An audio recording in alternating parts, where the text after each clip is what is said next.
Olá pessoal, sejam bem-vindos a mais essa aula do curso sobre uso terapêutico da cannabis sativa.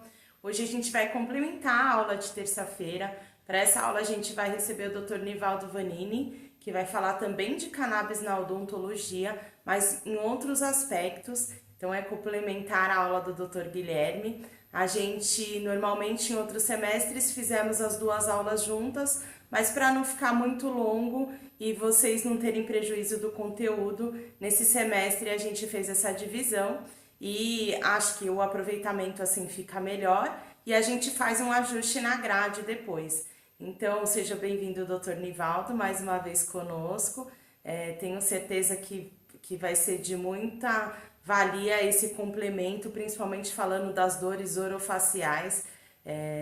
Então, fica para vocês mais essa aula, né? Também aproveito aqui para falar dessa data histórica aí que a gente teve essa semana, a decisão do STF, falando sobre o porte de maconha, de cannabis, né? Então, eu queria trazer para vocês que em breve aí nas próximas aulas a gente traz um modo legislativo. Para essas aulas a gente costuma receber a Rede Reforma aí, que é um grupo de advogados que debate esse tema há muito tempo, que está à frente de várias das decisões favoráveis aí dos HCs e que aí a gente aborda mais isso. Acho que está todo mundo querendo saber mais como isso se aplica, como não se aplica, então aguardem mais alguns dias aí que nas próximas aulas a gente vai trazer esse conteúdo. Espero que vocês gostem da aula de hoje, que vocês estejam curtindo. A gente está com um número baixo nos formulários e um número alto de pessoas assistindo às aulas, então queria dar essa dica aí para que vocês não deixem para os últimos momentos, porque depois que finaliza a última aula do curso, a gente tem 30 dias para finalizar todos os formulários e aí a gente fecha, e aí não tem jeito mesmo, nem no dia seguinte, nas horas seguintes, certinho ali, né? A data é estipulada. Então não deixem para as últimas aulas, porque pode acontecer muita coisa lá na frente e vocês terem essa dificuldade aí para preencher as presenças. Não esquece de dar aquele like nos vídeos, de curtir, de compartilhar, de comentar, de compartilhar em outras redes. Pra gente é importante para aumentar o engajamento, para aumentar a distribuição e para a gente ir desmistificando os assuntos referentes a essa planta, desmistificando o tratamento à base de cannabis, principalmente através dessas decisões todas, né, nesse momento, já que não basta só regulamentar, a gente tem que quebrar o preconceito e democratizar o acesso, tá bom? Então, corre lá, dá aquele like, segue o canal e é isso. A gente se vê em breve na próxima terça-feira.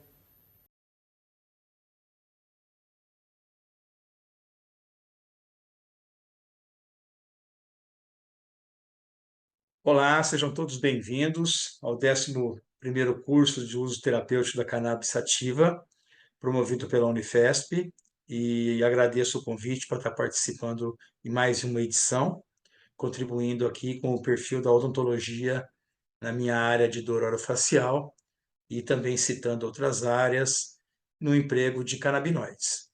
Tá? Nós vamos estar falando hoje sobre odontologia do sono, sobre dor orofacial, bruxismo e a modulação endocannabinoide. Tá? É um assunto que está muito em pauta, né? Depois da pandemia, a gente tem observado um estresse crônico e um desequilíbrio muito grande nessa questão da disfunção temporomandibular, que é um coletivo de patologias, né? e que com certeza está muito impactante e trazendo um assunto, uma relevância importante.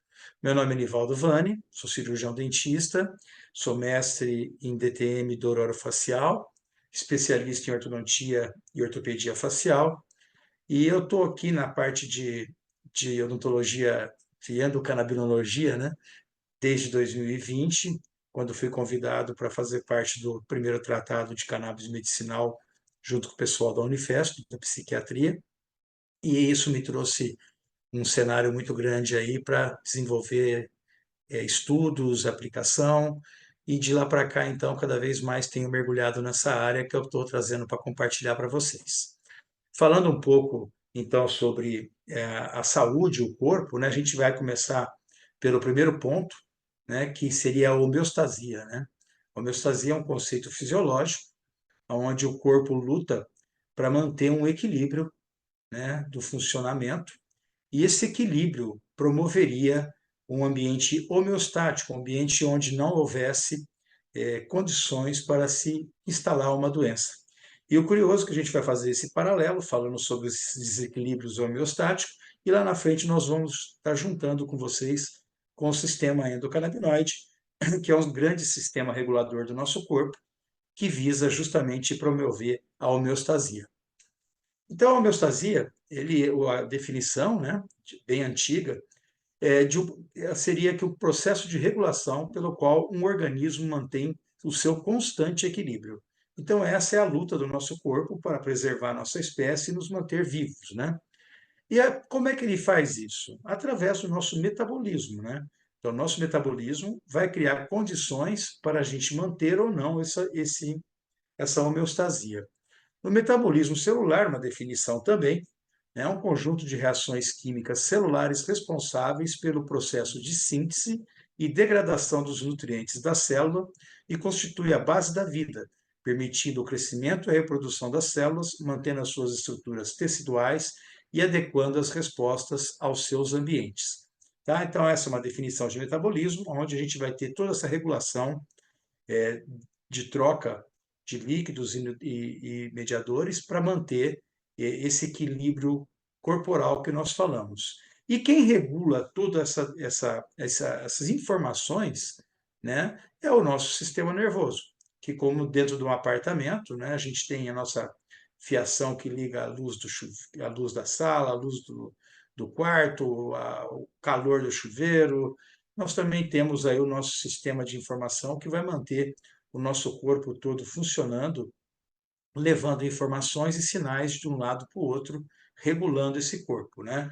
Então, o sistema nervoso, né, seu conjunto de neurônios, que são os nossos mecanismos, a nossa rede de informação, né, trazem e levam as informações do corpo ao cérebro, né, coordenando as funções entre nervos, gânglios, centros nervosos, mantendo o comando das funções vitais. Né? Então, esse transporte de informação que os neurônios fazem entre o cérebro e os órgãos que vão promover nossa respiração, nosso batimento cardíaco, nosso intestino, nosso fígado, tudo mais, vai fazer com que exista, né, essa regulação.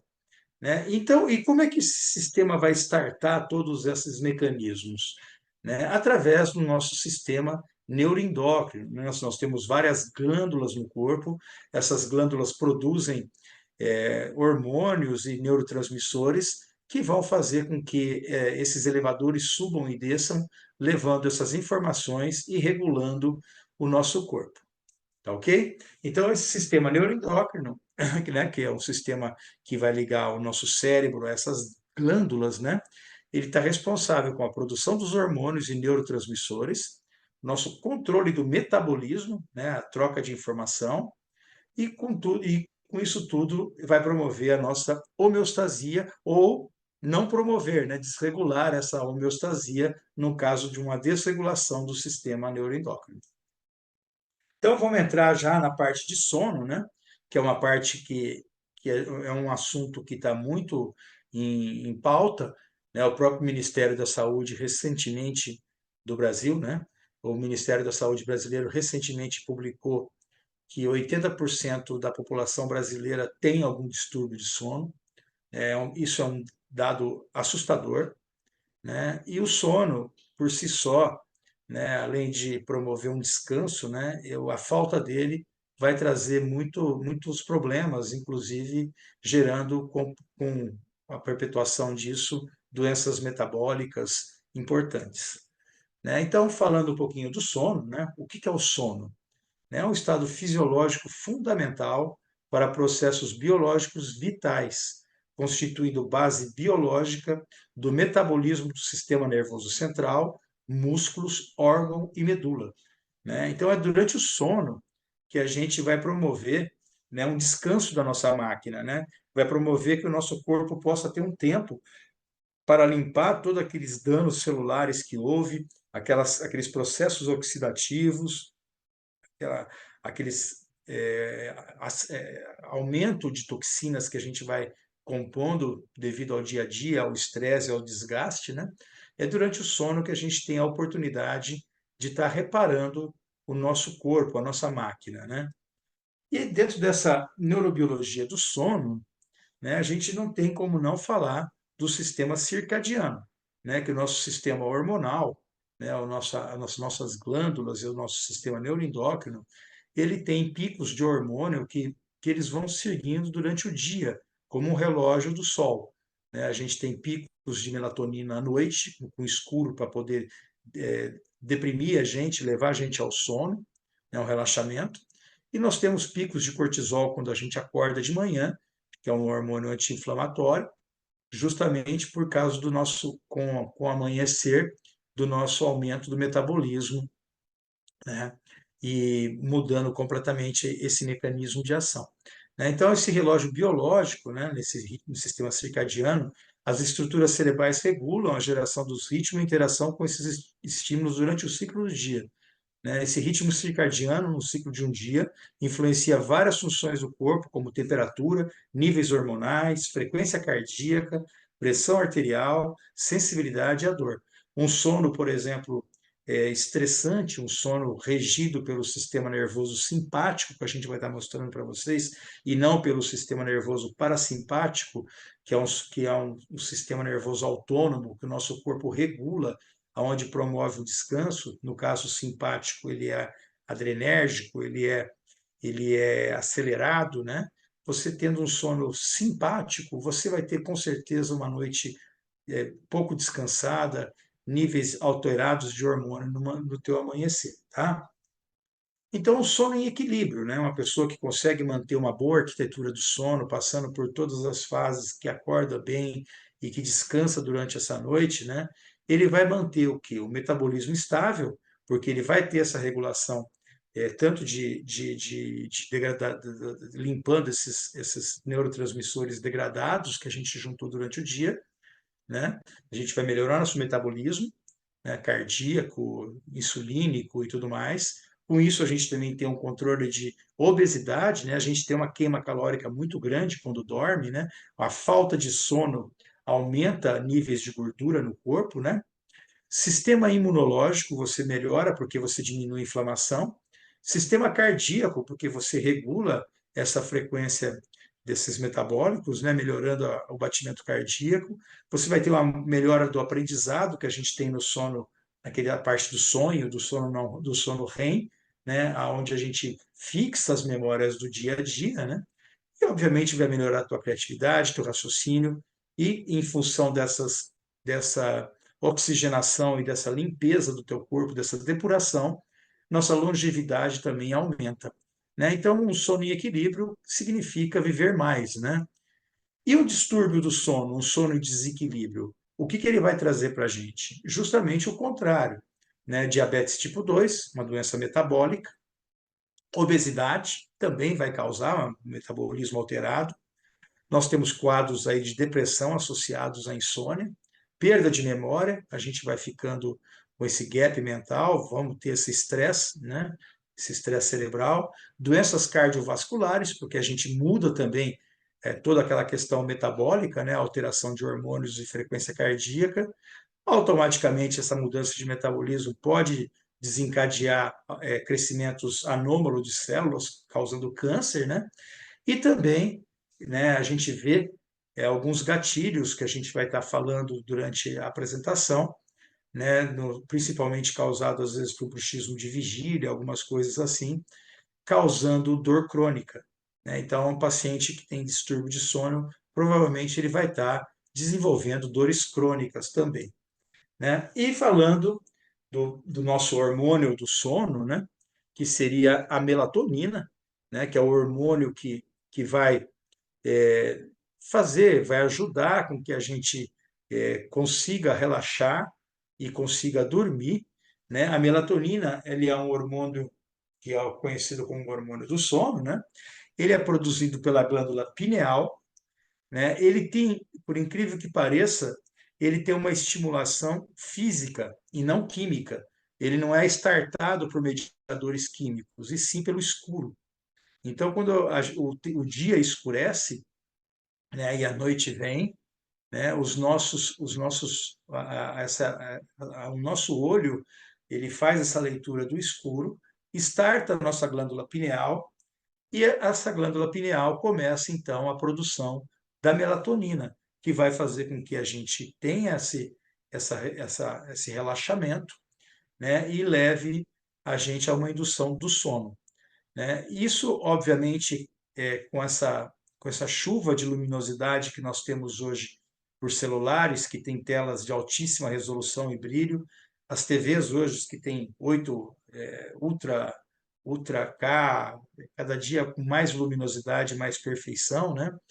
Então, hoje a gente se depara com TVs enormes no quarto, celulares o tempo todo na mão, e isso faz com que a gente sabote o nosso sono, né? É uma questão importante, é uma questão de comportamento que está indo, talvez, com certeza, ajudando nesse decréscimo do sono, isso fora a nossa ansiedade crônica, que está constante aí desde a época da pandemia, né? Esse estresse crônico que quase todo mundo vive hoje, né? Com mudança de horizonte, e ainda por cima, junto com essa ansiedade crônica, a gente liga uma TV, fica no celular mexendo o dia todo. Isso faz com que nosso estoque de melatonina não seja produzido, né? E a gente não vai ter um sono confortável, vai ter uma dificuldade para dormir, né? Automaticamente, às vezes noites de sono mais curto, né? E a gente vai ter aí, com certeza, um déficit e uma conta para pagar aí na sequência, tá? E a melatonina, né? Com o tempo, ela decresce a produção. Haja visto que um bebezinho, um nenê recém-nascido, dorme por 14, 15 horas durante o dia, né? E uma pessoa já senil vai dormir por volta de 5, 6 horas por noite, né? Então a gente tem essa situação também, né, da melatonina e a sua produção e diminuindo com o tempo. Né, falando um pouquinho aqui sobre a arquitetura do sono, né, a gente tem 3 fases aí que a gente chama de fase não REM, que é a fase de sono mesmo, né, de sono latente, sono leve, sono profundo, né, onde a gente vai, cada fase dessa tem uma característica, né, e a gente vai com elas preparar para a fase REM, né, que é a fase onde a gente sonha, né, a fase onde que os rapid eye moves, né, que é o movimento rápido dos olhos, né. Então a fase mais importante que nós temos aqui na REM seria a fase 3, né, que a gente passa aí em torno de 30 minutos por ciclo. A gente costuma aí ter de 4 a 6 ciclos por noite, né? O ideal seria que a gente dormisse 8 horas para ter um ritmo aí de 6 ciclos por noite. Se a gente dormir 4 horas, nós vamos ter metade desses ciclos passando, né? Por causa da jornada deles, né? Então, a gente vê aqui que na fase 3 não REM, né, que é a fase que interessa para a gente aqui do ponto de vista de oxidação e reparação tecidual, né, a gente passa aí em torno de 30 minutos. Né? E se a gente tem uma dessaturação, alguma coisa que atrapalha as outras fases, muito provavelmente nós vamos passar pouco tempo nessa fase 3 não REM, que é a fase onde a gente costuma perder 2 graus de temperatura no cérebro à noite, é a fase que a gente puxa a coberta para dormir, né, que a gente sente aquele friozinho às vezes à noite, e essa perda de temperatura do córtex cerebral vai permitir que líquidos linfáticos ou linfáticos entrem no nosso córtex cerebral, e promova a limpeza daqueles neurotransmissores degradados que estão no cérebro, né? E também melhore a nossa oxigenação cortical, tá? E a fase REM, do Rapid Eye Moves, que é a fase que a gente sonha, onde é a fase que a gente vai estar estabelecendo o nosso aprendizado, nossa memória e fixando nossas lembranças, tá legal?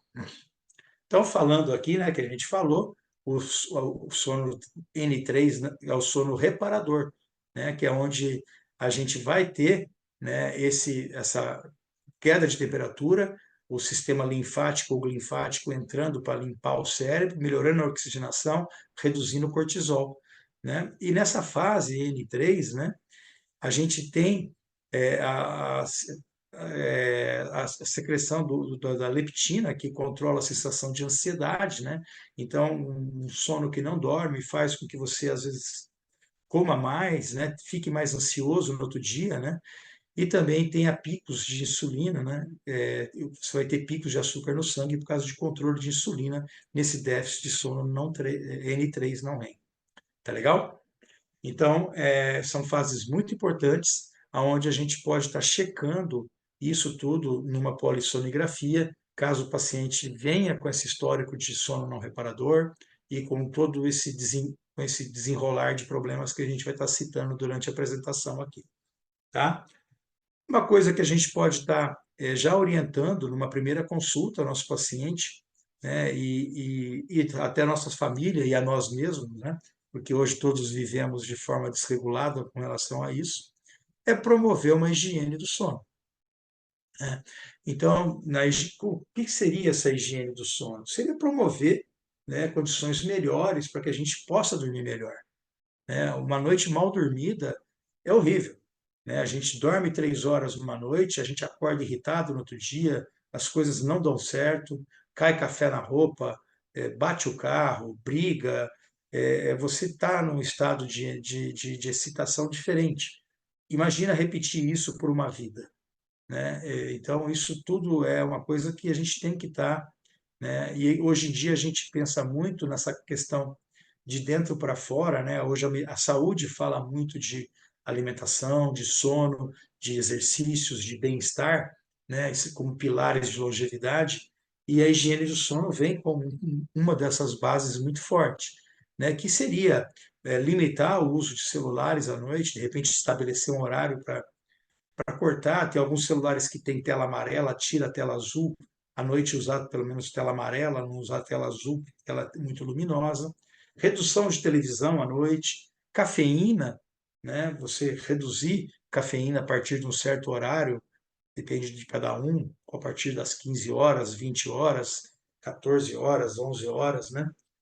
Dieta, né? Você não se jantar muito tarde, né? Você ir dormir meia-noite, jantando umas 10h30, 11 horas, com certeza você vai dormir de estômago cheio, tende a ter uma noite ruim de sono. A temperatura do quarto onde você dorme tem que estar agradável, né? Você tem que estar confortável com o clima. Obviamente que colchão e travesseiro é muito importante para uma noite de sono, né? Ruídos, né? Tentar manter um ambiente calmo no sono. E no caso de pessoas que precisam de medicação, fazer a medicação desde que com acompanhamento médico, tá? Porque hoje também esses remédios para induzir sono virou, né, uma crise também, virou um problema muito complicado, principalmente nas drogas Z e os benzodiazepínicos, tá? Outro fato que é muito comum, principalmente para nós dentistas, né, que a gente tem uma ação muito direta, né, visto que grande parte a maioria das questões das apneias, né, elas acontecem no terço superior do trato respiratório, né, onde nós temos uma intervenção direta, né, podendo contribuir para a melhora dessa ventilação do paciente. Né. Um outro fato importante é a síndrome da apneia obstrutiva do sono, que é onde o paciente não respira durante a noite, e esse não respirar, né, vai fazer com que tenha uma dessaturação desse oxigênio, da oxihemoglobina, você vai ter uma baixa ventilação pulmonar, aumento de CO2 no sangue arterial, apneias e microdespertares à noite, déficit de sono, né, e ronco. Então, a síndrome da apneia obstrutiva, ela é um problema sério, né? A gente tem várias formas de abordar isso.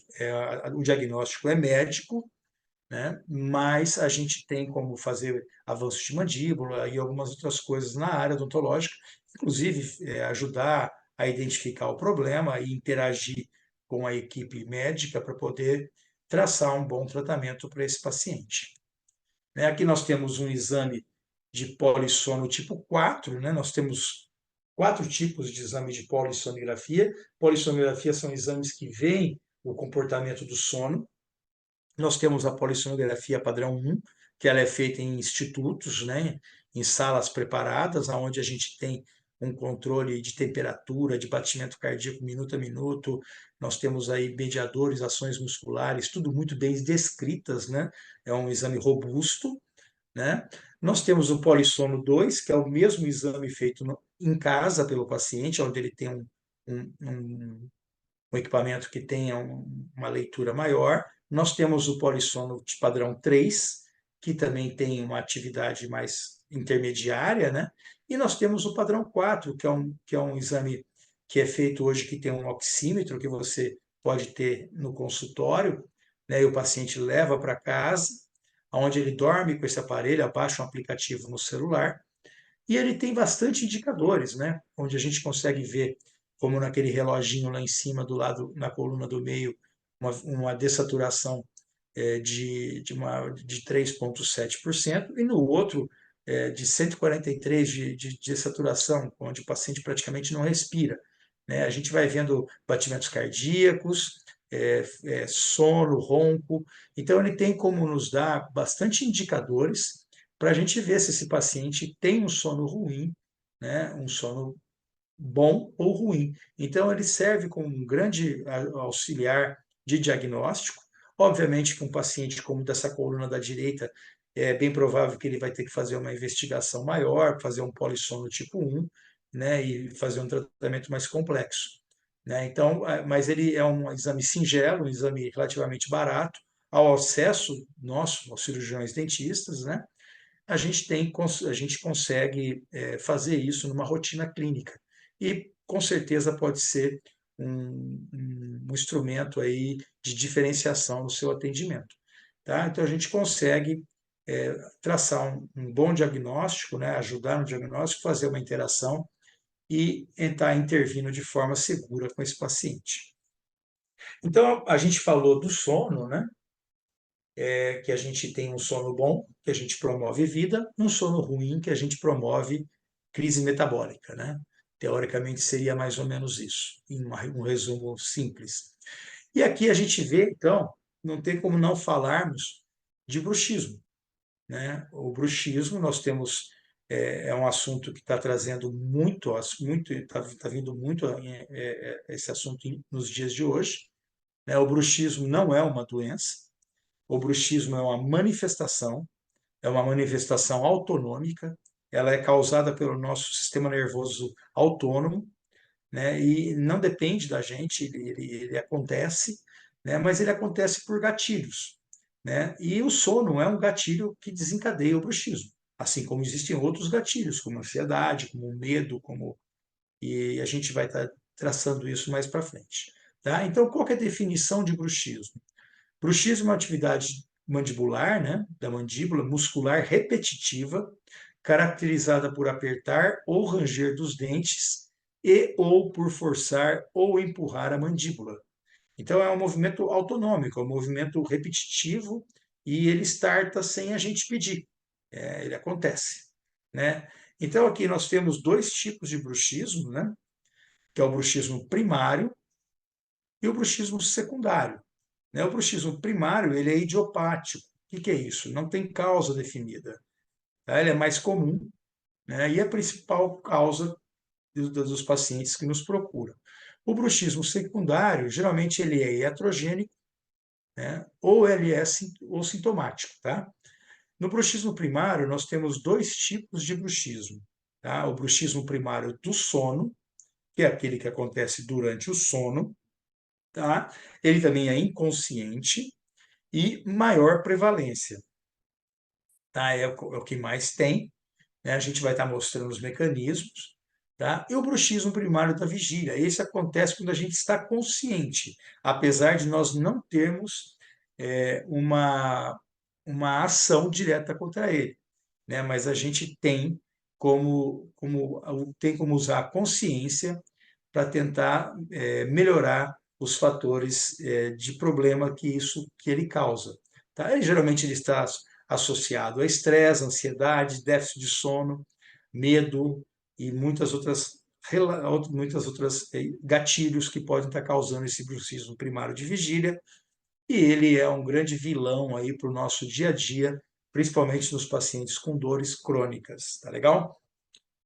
O bruxismo secundário e iatrogênico são causados, às vezes, por doenças neurológicas ou psiquiátricas, como Parkinson, demência, depressão, esquizofrenia, onde o paciente mantém aquele movimento repetitivo por causa de um distúrbio central, né? Ele tem menor prevalência, né, por sorte, porque também tem uma dificuldade maior para estar agindo nesses pacientes. Ele acontece tanto no sono quanto na vigília, tá? E até em coma. Tá? E outra coisa que causa esse bruxismo secundário são medicações, né? Medicações, principalmente medicações antidepressivas causam muito. Se você pegar a bula de quase todos os antidepressivos, eles relatam essa questão do bruxismo de vigília, né? E por incrível que pareça, né, os nossos antidepressivos são usados na modulação de dor crônica. Então você cria um mecanismo aí de perpetuação dessas dores crônicas, né? Porque você usa um antidepressivo para modular a fenda sináptica na recaptação de serotonina, né? E melhorar o defeito da via de analgesia, e ao mesmo tempo, com o tempo, ele te causa um bruxismo de vigília que vai te levar a uma formação de pontos gatilhos, que é uma sensibilização periférica, que vai causar uma sensibilização central e uma cronificação. Né? Então, continuando aqui no bruxismo, né? Ele pode ser primário ou idiopático, né? Que nem a gente falou, ou secundário. Né? No primário ou idiopático, ele acontece na vigília e ou no sono, pode ter em ambos. O sono e vigília têm fisiopatologias diferentes, né? O sono é mais conhecido e estudado, acomete 8% dos adultos. Tá? Tratamento, controle dos sintomas e complicações, né? A gente faz aí as complicações, pode usar placas, agulhamentos, tanto úmido como seco, fisioterapia, psicoterapia, né? Controle e profilaxias de fatores de risco, como estresse e ansiedade. Então, é o que a gente consegue estar fazendo para melhorar o bruxismo primário ou idiopático. O secundário, né, como ele acontece tanto na vigília quanto no sono, ele é multifatorial, a fisiopatologia precisa ser esclarecida, né? Geralmente, esse distúrbio de movimento é incontrolável, né, por ser neurológico ou psiquiátrico. A gente tem que ter o tratamento da causa ou o controle motor. A gente pode lançar a mão de toxina botulínica, no casos graves, ali para melhorar, diminuir essa atividade muscular, né, e diminuir danos, né? E muitas vezes você tem até que levar esses pacientes a hospitais e ambulatório devido a esse descontrole, tá bom?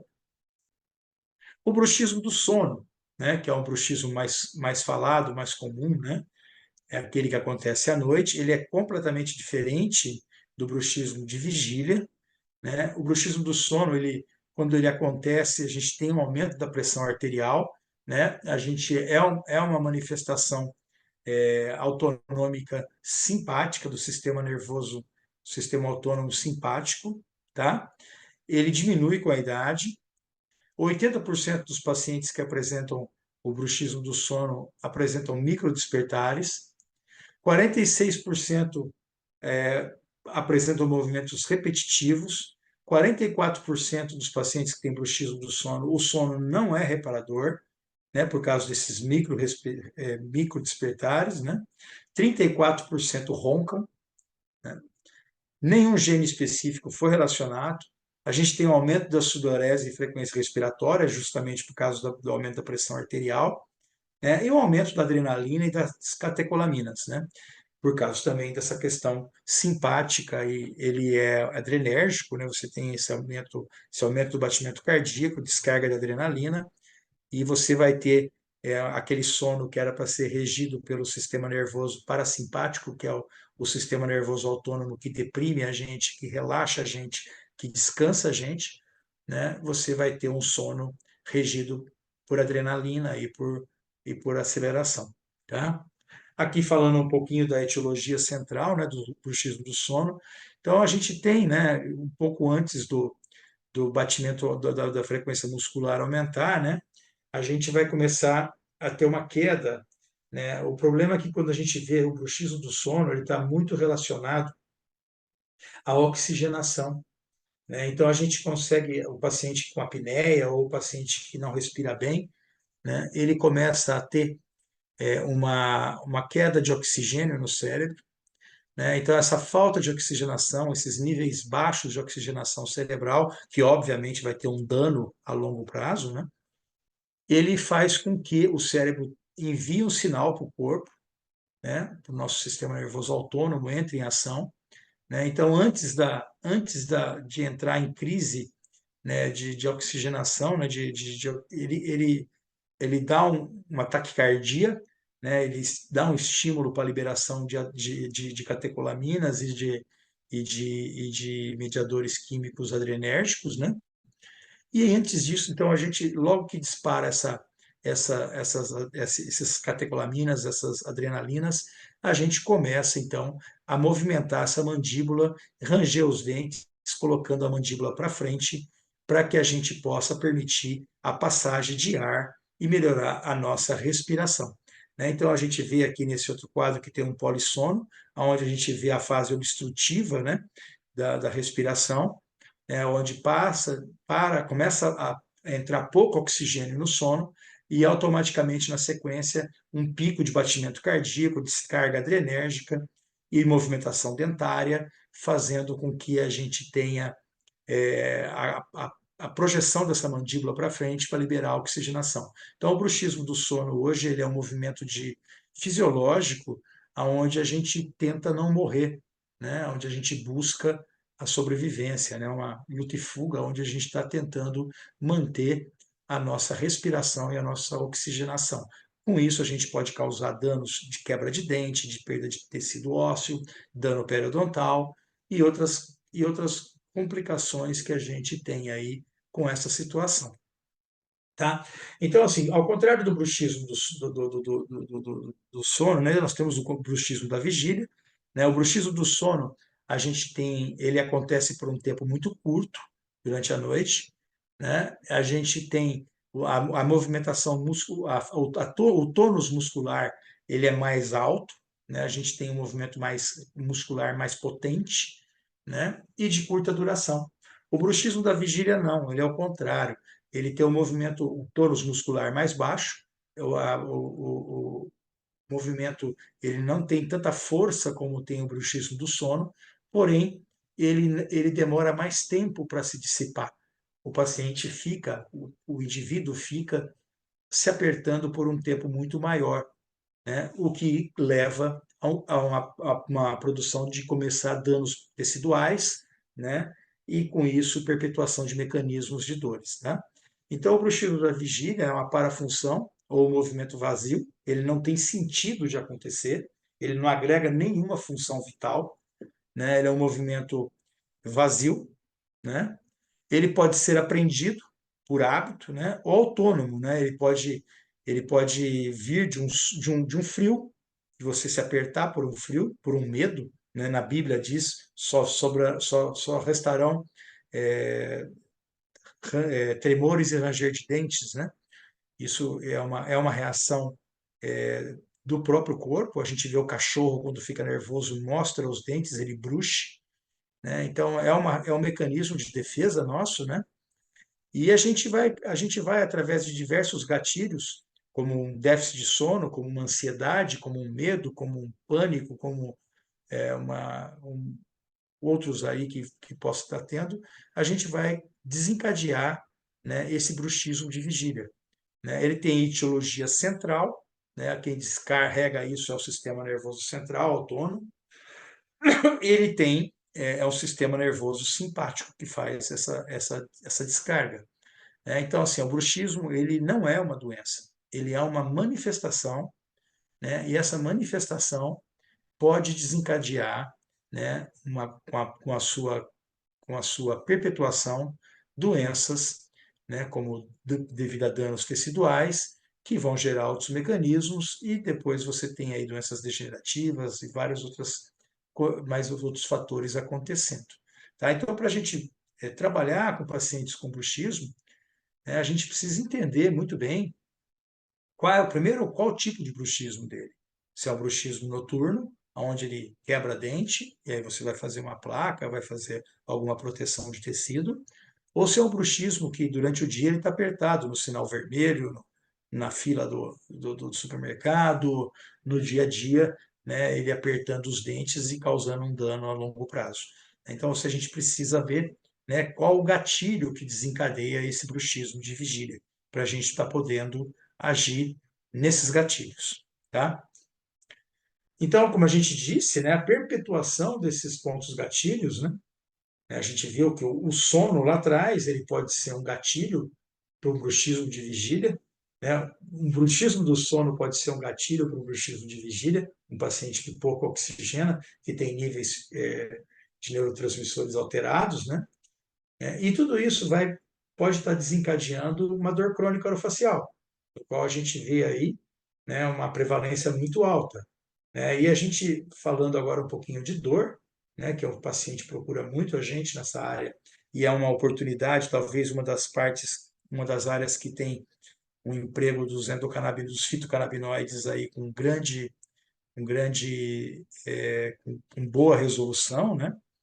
Então a gente tem aí a definição do Sandro Pala, de 2004, falando que a dor é uma experiência multidimensional, com aspectos discriminativos sensitivos, cognitivos, né, ansiedades, catastrofização, afetivos e motivacionais. Né? Então a gente tem aí uma visão muito ampla do que causa uma dor hoje. Né? A gente vê aí que o cognitivo comportamental está presente em muitos quadros, né? Pessoas que vivem um quadro de ansiedade, um quadro de alteração desse domínio cognitivo, e isso com o tempo vai causando bruxismos, isso com o tempo vai perpetuando, vai causando alterações teciduais e vai causando danos físicos, né? É muito comum a gente se deparar com esses pacientes, onde a gente vai ter que ter uma interação, né, com psiquiatras, com psicólogos e terapeutas para poder estar melhorando o nosso aspecto aí de tratamento. A prevalência das DTMs ela é altíssima, ela comete de 5 a 12% da população adulta, né, sendo que a maior frequência é no gênero feminino, entre pessoas de 20 a 40 anos. E hoje, um dado alarmante, né, que a gente teve aqui no Congresso Brasileiro de Cannabis Medicinal, né, que foi trazido à tona, né, que 25% da população mundial sofre de dor. Então, é um quadro assustador, né, onde a gente tem uma oportunidade muito interessante, né, que a gente vai estar trazendo na parte orofacial, do emprego de fitocannabinoides para poder estar ajudando esses pacientes nessa batalha, tá bom? O ponto gatilho miofascial, né? O ponto gatilho miofascial ele foi descoberto isso em 56, não tem nada de novo aqui, mas muitas vezes a gente vê, né, os diagnósticos negligenciando isso, porque ele cria um ponto de irritação periférico que causa uma cronificação central, né, e muitas vezes uma medicação central, se você não quebra esse ponto que está periférico, você não tem uma resolução do problema. E o que a gente vê são pacientes, às vezes, tomando opioides e o ponto gatilho ali desencadeando a perpetuação da dor. Então, o que é o ponto gatilho miofascial? Segundo Simons e Travels, que trouxeram esse assunto em 1956, se não me engano, ou 7, é um ponto hiperirritável e palpável dentro de uma banda tensa do músculo esquelético, dolorido à compressão e pode originar dor referida, que é uma característica do ponto gatilho, a dor referida. É uma dor que acontece em outro lugar, longe do ponto de origem. Uma dor no fundo do olho, que de repente tem um ponto gatilho na região cervical, por exemplo. dolorimentos e fenômenos autonômicos, como o bruxismo, por exemplo, né? Aqui nós temos um desenho esquemático de uma fibra muscular no canto esquerdo da tela, né, onde a gente mostra uma fibra muscular onde houve uma contração, e essa contração teve um defeito de relaxamento nessa fibra da actina-miosina, causando esse nó, causando esse ponto gatilho. Né? E aí, onde está, nesse centro do ponto gatilho, onde está escrito contraction knot, não entra sangue. A gente tem um ponto onde não tem nutrição, não tem energia. Então, uma medicação não entra uma medicação central, né, por mais potente que seja, ela não vai agir nesse defeito que teve da quitina e miosina. E em volta desse ponto que a gente está vendo nesse círculo aí, que tem esses pontinhos, né, dos pontos gatilhos, a gente começa a ter uma compressão de tecidos e, obviamente, uma liberação, né, de mediadores químicos algogênicos. Né? Então, a gente tem aí vários produtos sendo jogados nesses tecidos em volta do ponto gatilho, liberando dor. Né? Então, a gente tem isso pelo corpo todo, nesse desenho do lado que a gente mostra o trapézio, essa região cervical, provavelmente quase todo mundo tem um ponto no trapézio onde passa a mão e percebe uma bola ali, né, que se apertar dói. Né? É um mecanismo nosso que a gente desenvolve esses pontos gatilhos, e isso precisa ser quebrado para que a gente evite a perpetuação das dores. Né? Então, o que seria a síndrome da dor miofascial, né? Que ela está justamente relacionada a esses pontos gatilho. Porque a gente falou, né? Lembra que esse defeito de contração, ele impede de que chegue nutrientes dentro do ponto gatilho. E por mais forte que seja o opioide, ele não vai penetrar ali. Né? Você precisa quebrar esse ponto gatilho de alguma forma. Né? Então, isso vai causar uma síndrome da dor miofascial, que é um mecanismo de cronificação da dor. E ela é muito presente nas DTMs. 80% das DTMs que chegam no nosso consultório, das disfunções temporomandibular, são causados pela síndrome da dor miofascial, que é uma das 12 patologias englobadas na DTM. Nós temos DTMs, disfunções temporomandibulares articulares e musculares. Né? E as musculares, a mais prevalente é a síndrome da dor miofascial. Ela tem alta prevalência, de 5 a 12% da população. Né? Ela atinge os músculos esqueléticos, inclusive mastigatório, masséter temporal. Né? Ela causa uma dor difusa. A dor pode estar em outro lugar. Você pode ter um gatilho no masséter e está doendo o incisivo central. Né? Os dentistas que estão assistindo aqui provavelmente já devem ter visto quadros onde o paciente chega com uma dor de dente e é feita uma radiografia e nada se vê nessa radiografia, né? E provavelmente você tenha que fazer aí diagnósticos diferenciais para estar localizando isso, né? E a presença da dor referida, né? Que está relacionado muito com os pontos gatilho, que é a dor que dá em outra região da cabeça, do corpo, diferentemente da posição dos gatilhos que desencadeiam ela, tá bom? A síndrome da dor miofascial, ela está totalmente relacionada com sono, né? Um déficit de sono o sono é um gatilho, né?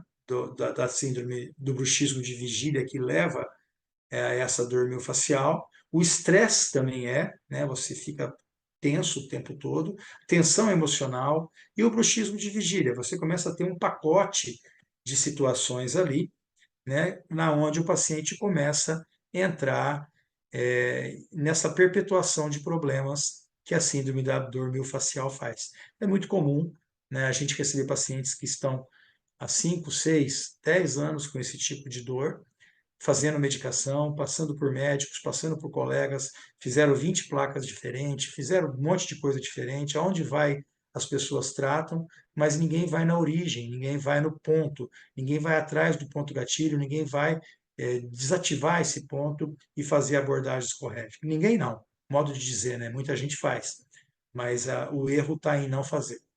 Né? E aqui a gente tem, né, alguns pontos que desencadeia esse ponto gatilho miofascial, né, que seria trauma, né, e sobrecarga muscular, né, trauma da placa motora, lesão da fibra, aumento de cálcio, contração muscular e acetilcolina.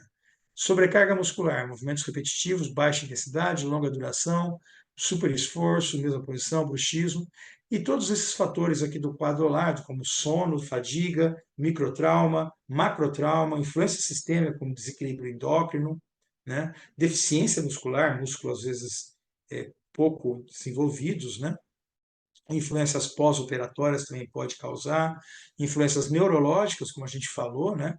Como o caso de demências ou Parkinson, algumas doenças assim, e estresse e tensão. Tudo isso pode estar levando à formação desses pontos gatilhos que vão perpetuar a dor nesse paciente.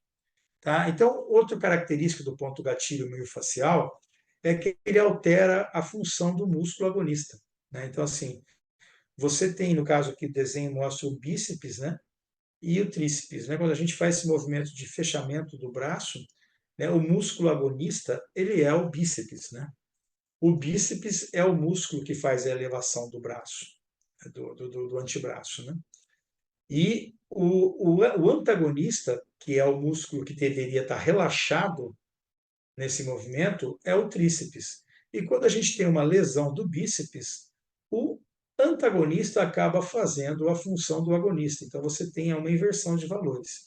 Por um outro lado, né, quando você precisa relaxar um músculo que está tenso, estressado, você tem que causar um esforço importante no músculo antagonista. Por exemplo, se a gente tem um tríceps que está estressado, dolorido, a gente faz a força, o movimento contra a resistência no bíceps, porque na hora que você contrai fortemente o bíceps, o tríceps, que é o antagonista, entra em relaxamento profundo. E vice-versa. Quando você tensiona o tríceps, o bíceps vai entrar em relaxamento profundo.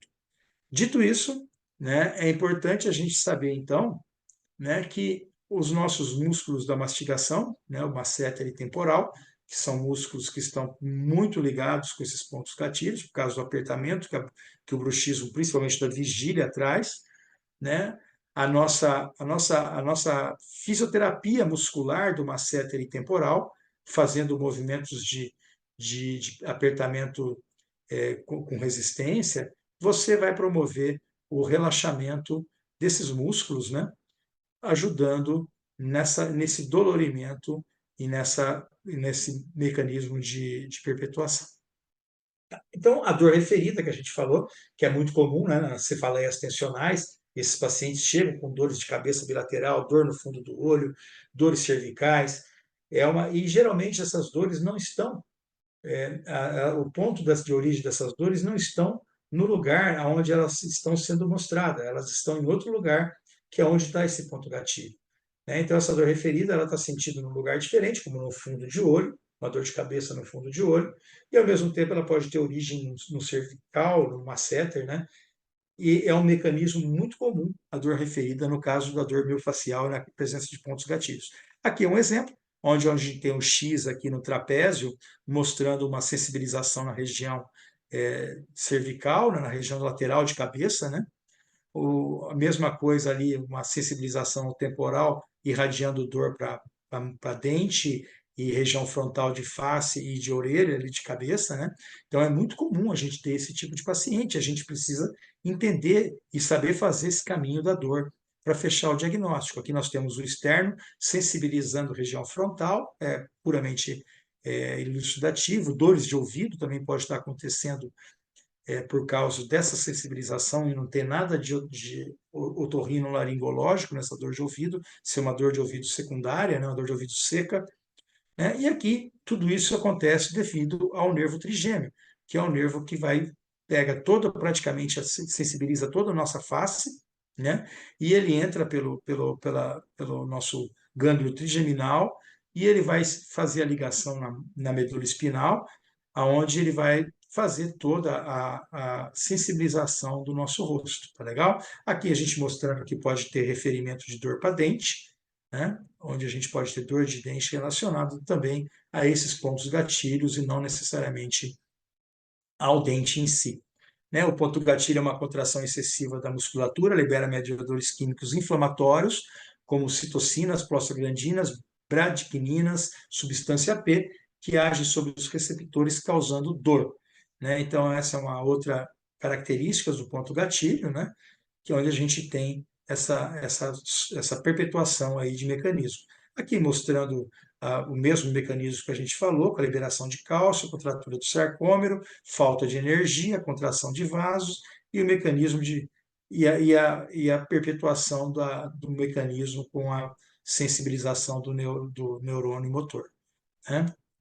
Aqui a via de sensibilização central e periférica, onde a gente mostra um ponto gatilho presente ali, né, aonde ele vai causar essa sensibilização no tálamo, que vai jogar para os níveis corticais, vai vir aquela modulação, né, que é da via sensitiva trigeminal ou via de analgesia de dor, que é justamente aonde os antidepressivos entram para melhorar esse esgotamento dos mediadores químicos na fenda sináptica do segundo neurônio, né? E aí, né, você tem o ponto mostrando a dor em outro lugar, né? Então, se a gente não tirar esse ponto gatilho, essa dor vai continuar porque a gente tem, né, na sensibilização central e a sensibilização periférica acontecendo simultaneamente, né? Então, os pontos gatilho liberam as substâncias algogênicas, isso vai causar uma sensibilização central, a cronificação do ponto gatilho, né?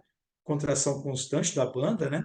Vai causar dor referida, principalmente por causa da substância P, né? Essa via de analgesia, que é a via que desce dessa dor, a via de modulação, a via, tem vários nomes para essa via de analgesia, né? Ela vai ficar comprometida, vai ficar com defeito, né? E ela vai causar, então, a cronificação da dor, né? Então, esse é um mecanismo clássico, né? E aonde você pode estar usando, que geralmente o paciente com dor crônica, ele vai fazer o uso de antidepressivos, provavelmente de um GABAérgico, né? E de um analgésico paralelamente para poder modular essa dor, né? E ele fica assim, às vezes, 4, 5 anos usando essas medicações e a dor permanece lá, né? Dentro da ontologia do sono, então, na neurobiologia, falando, sintetizando um pouco de tudo que a gente falou, né, nós temos que investigar o paciente, né, do sono, nos pacientes com dor crônica, nós temos que saber do sono desse paciente, né, nós temos que saber da apneia e da respiração desse paciente, nós temos que saber da importância do sono não 3, do sono 3 não REM, né? Nós temos que saber também sobre oxigenação e reparação desses fluidos corticais, que pode estar atrapalhando e perpetuando esses mecanismos, né? Sistema de modulação da via da analgesia, né? Depressão e sedentarismo, que tudo isso vai estar vindo. E aqui eu estou preparando todo esse assunto porque os nossos canabinoides, né? Quando a gente pega, né, o sistema endocannabinoide, que a gente vai estar mostrando no último bloco, né? Ele modula todo esse mecanismo, né? Então, o sistema endocannabinoide nosso, ele vai estar promovendo, né, a melhora no nosso sono, porque ele tem as ligações que ele vai fazer, né? Ele vai, com essa melhora do sono, vai melhorar a oxigenação, melhorar a perpetuação desses bruxismos de vigília, vai melhorar essas questões de depressão e sedentarismo também, porque você começa a melhorar fatores causais, né, fatores básicos da perpetuação desses problemas. Na ortodontia, passando rapidamente, né, porque que interessa, né, a gente tem no paciente ortodôntico problemas ligados com respiração bucal, bruxismo, dor crônica, ronco e apneia. Então, a gente tem, principalmente no paciente em desenvolvimento, a gente tem como interferir nesse paciente que está respirando mal, né, corrigindo mecanismos de respiração, mecanismos que vão deformar a face desse paciente, que vão causar uma perpetuação de respiração bucal, né, que é um fator também de piora de qualidade de vida, de piora de sono, de aumento de apneia, de aumento de problema de sono. Então, muitas vezes o paciente com 3, 4 anos, ele já está se mostrando para você que ele vai ter um problema de ronca-apneia quando ele tiver com 50, e a gente tem que ter, né, essa capacidade de estar recebendo esse paciente no nosso consultório e de estar vendo que esse paciente está desenvolvendo um crescimento errado por respiração, interagir com o otorrino, buscar a causa, melhorar, no caso de pacientes que têm atresia maxilar, geralmente ligado a esses pacientes, né? Melhorar as condições de respiração, as condições ortodônticas e ortopédicas desse paciente, para que ele melhore esse mecanismo de funcional, né? De sono não, de respiração, né? Obviamente que com isso também de sono, tanto a médio quanto a longo prazo.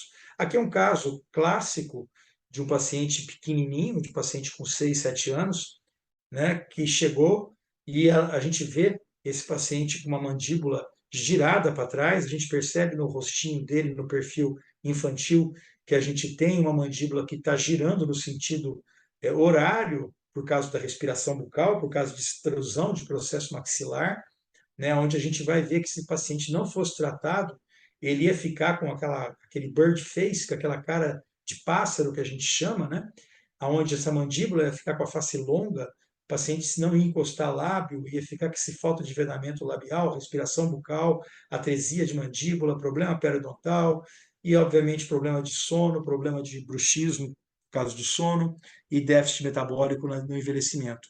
E a gente consegue, com tratamento precoce, né, melhorar essa questão de crescimento, obviamente melhorando condição de ventilação, melhorando condições funcionais desse paciente, aí é o caso do paciente tratado, né, é onde a gente, obviamente é um procedimento muito comum na ortodontia nos dias de hoje, né, mas a gente tem que identificar esse paciente logo na clínica precoce, porque esse paciente vai chegar mal, né, se ele não for abordado, né, se esse paciente não fosse feito nada, com certeza com 50 anos de idade esse paciente estaria no nosso consultório com algum problema funcional aí acontecendo, tá?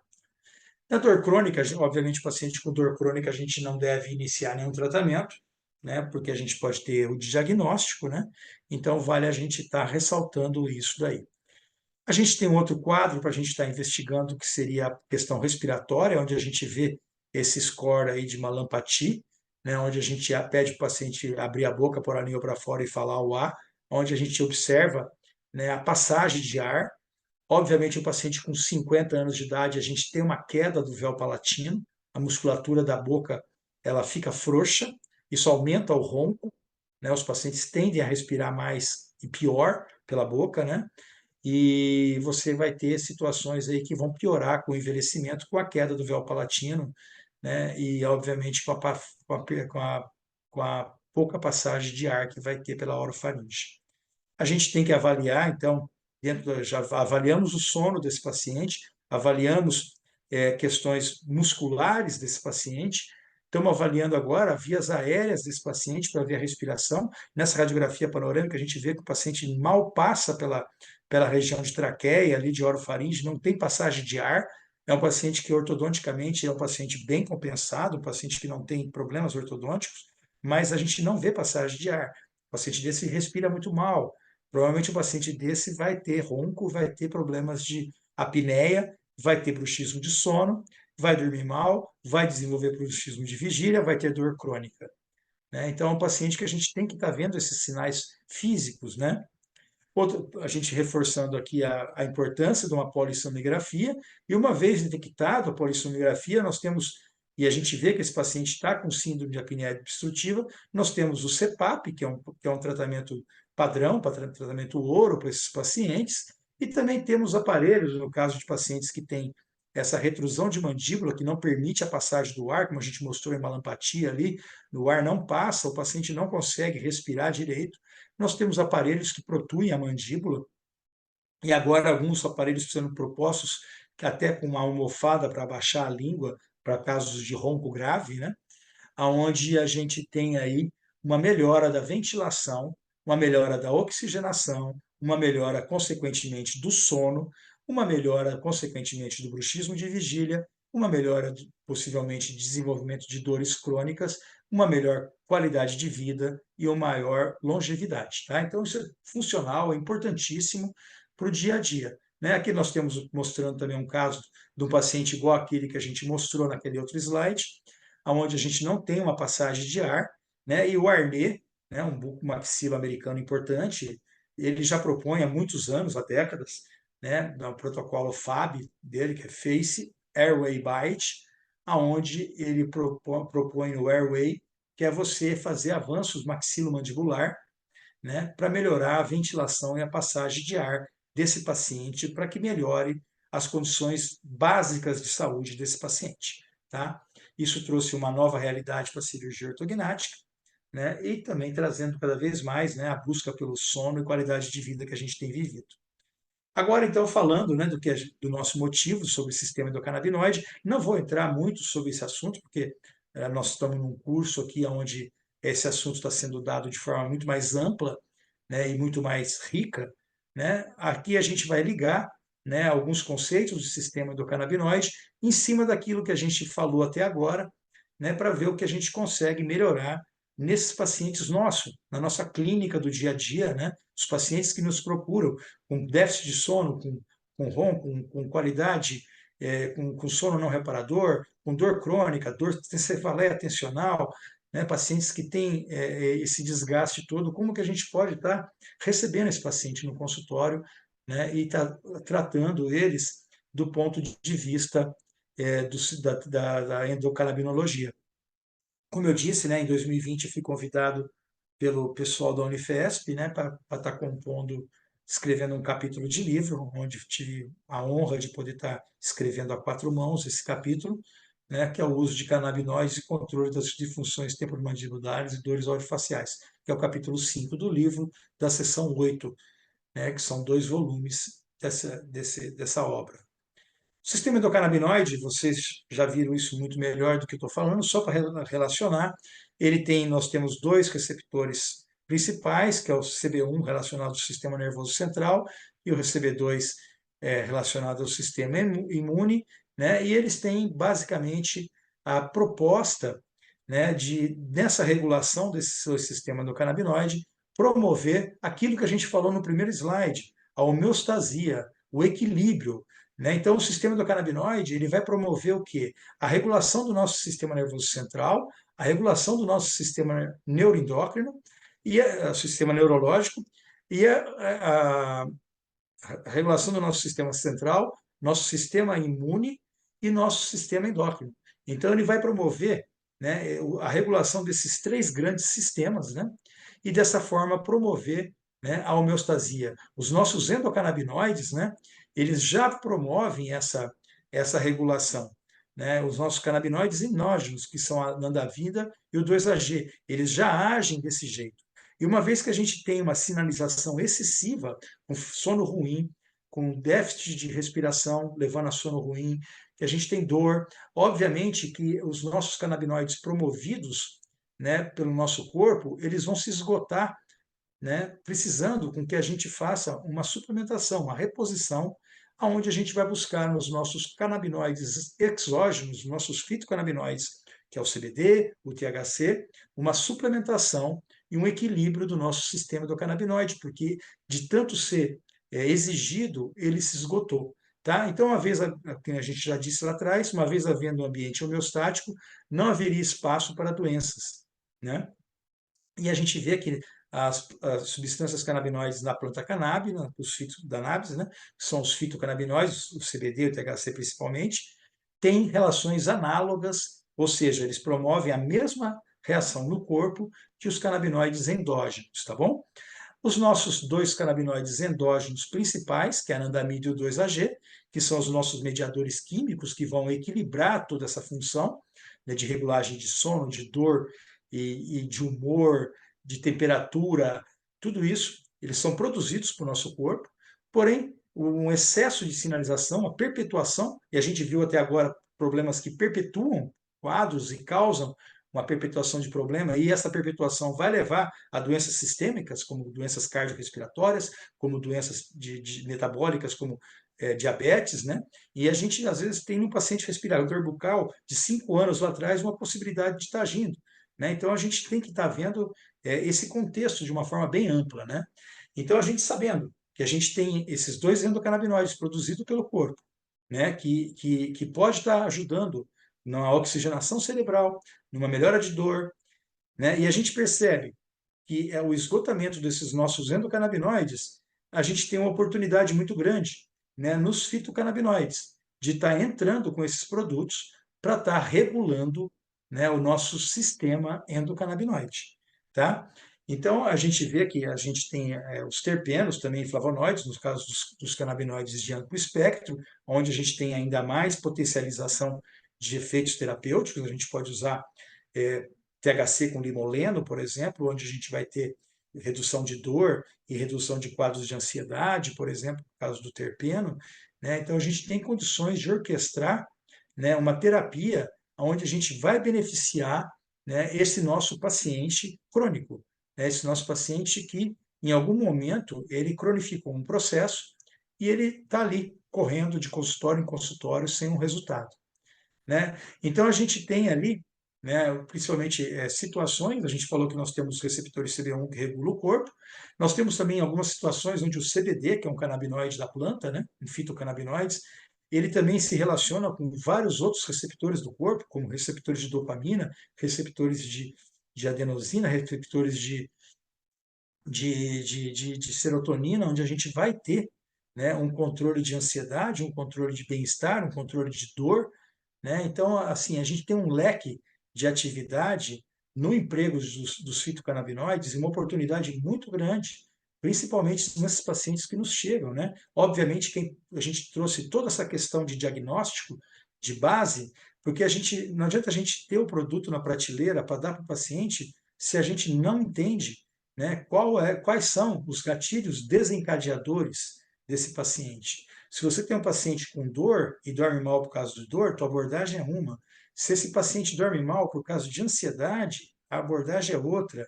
Se esse paciente dorme mal porque ele não ventila, a abordagem é outra. Então é importante que a gente tenha, né, esse entendimento, né, de diagnóstico. O diagnóstico continua sendo a base da ciência na saúde, né? E a gente tem, né, nos fitocannabinoides um instrumento fantástico, né, porque eles são modulatórios, né, eles atuam nessa parte tanto paliativa, quanto preventiva e quanto curativa também, né, nos nossos casos aqui, tá?